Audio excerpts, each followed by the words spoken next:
নমস্কাৰ সকলোকে আকৌ এটা ভিডিঅ'লৈ আপোনালোক সকলোকে স্বাগতম জনাইছোঁ। এটা ভাল খবৰ, এডিআৰ এডমিট কাৰ্ডৰ ডেট মুকলি হৈ গ'ল আৰু কেতিয়া এডমিট কাৰ্ড মুকলি হ'ব, কেতিয়া আমাৰ ইণ্টাৰভিউ হ'ব তাৰ বিষয়ে কিছুমান ডেট আমাৰ মাজত আহি পৰিছে। এই ভিডিঅ'টোত আপোনালোকক তাৰ বিষয়ে সবিশেষ জনাবলৈ চেষ্টা কৰিম। সেৱা পৰ্টেলত উল্লেখ কৰা মতে এডিআৰৰ গ্ৰেড 4ৰ এডমিট কাৰ্ড ৰিলিজ হ'ব 9 তাৰিখে দিনৰ 11 বজাত আৰু ইণ্টাৰভিউ হ'ব 17 জুন তাৰিখৰ পৰা। এইখিনিতে এটা ইম্পৰ্টেণ্ট কথা জনাই থওঁ, এইটো এডভাৰটাইজমেণ্ট নাম্বাৰ মই এটা হাইলাইট কৰি দিছোঁ। এই নাম্বাৰটো আপোনালোকে অন্য ঠাইত লিখি ৰাখিব বা এই এডভাৰটাইজমেণ্টটো আপোনালোকে ডাউনলোড কৰি থ'ব, কাৰণ পিছলৈকে এই নাম্বাৰটোৰ বহুখিনি প্ৰয়োজন হ'ব।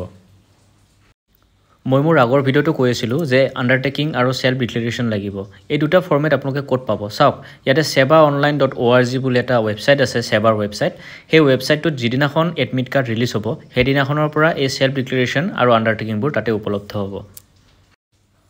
ইতিমধ্যে মই কৈছোঁ যে ক্লাছ 8 লেভেল বা ক্লাছ 10 লেভেল বা হায়াৰ ছেকেণ্ডেৰী লেভেল মানে গ্ৰেড 4ৰ যিকেইটা ইণ্টাৰভিউ আছে বা ভাইভা আছে সেইবোৰ সকলোখিনিৰ এডমিট কাৰ্ড 9 তাৰিখে ৰিলিজ হ'ব আৰু ইণ্টাৰভিউ হ'ব 17 জুনৰ পৰা। যিহেতু বহুত কেণ্ডিডেট হ'ব গতিকে 17 জুনৰ পৰা ভাইভা আৰম্ভ হ'ব দুটা শিফটত, এটা হ'ব মৰ্ণিং শিফট আৰু এটা আফটাৰনুন শিফট। মৰ্ণিং শিফট 9টা বজাত আৰম্ভ হ'ব আৰু আফটাৰনুন শিফট 1টা বজাৰ পৰা আৰম্ভ হ'ব। কিন্তু যাৱতীয় কাম কাজৰ কাৰণে আপোনালোকৰ ইণ্টাৰভিউ লোকেশ্যন প্ৰায় 1 ঘণ্টাৰ পৰা 1.5 ঘণ্টামান আগত গৈ পাব লাগিব। এতিয়া আহকচোন আমি কি ডকুমেণ্টছৰ প্ৰয়োজন হ'ব এইখিনি বিষয়ে আমি বিতংকৈ জানিবলৈ চেষ্টা কৰোঁ। প্ৰথমতে আপোনালোকে ৱেবছাইটৰ পৰা এডমিট কাৰ্ডখন ডাউনলোড কৰি ল'ব, তাৰপিছত এমপ্লয়মেণ্ট এক্সচেঞ্জ ৰেজিষ্ট্ৰেশ্যন চাৰ্টিফিকেটখন ল'ব।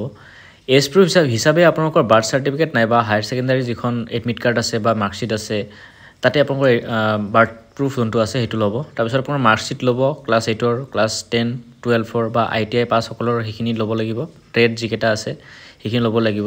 তাৰপিছত এডিশ্যনেল যদি আপোনালোকৰ কিবা কোৱালিফিকেশ্যন আছে সেইখিনি ল'ব লাগিব।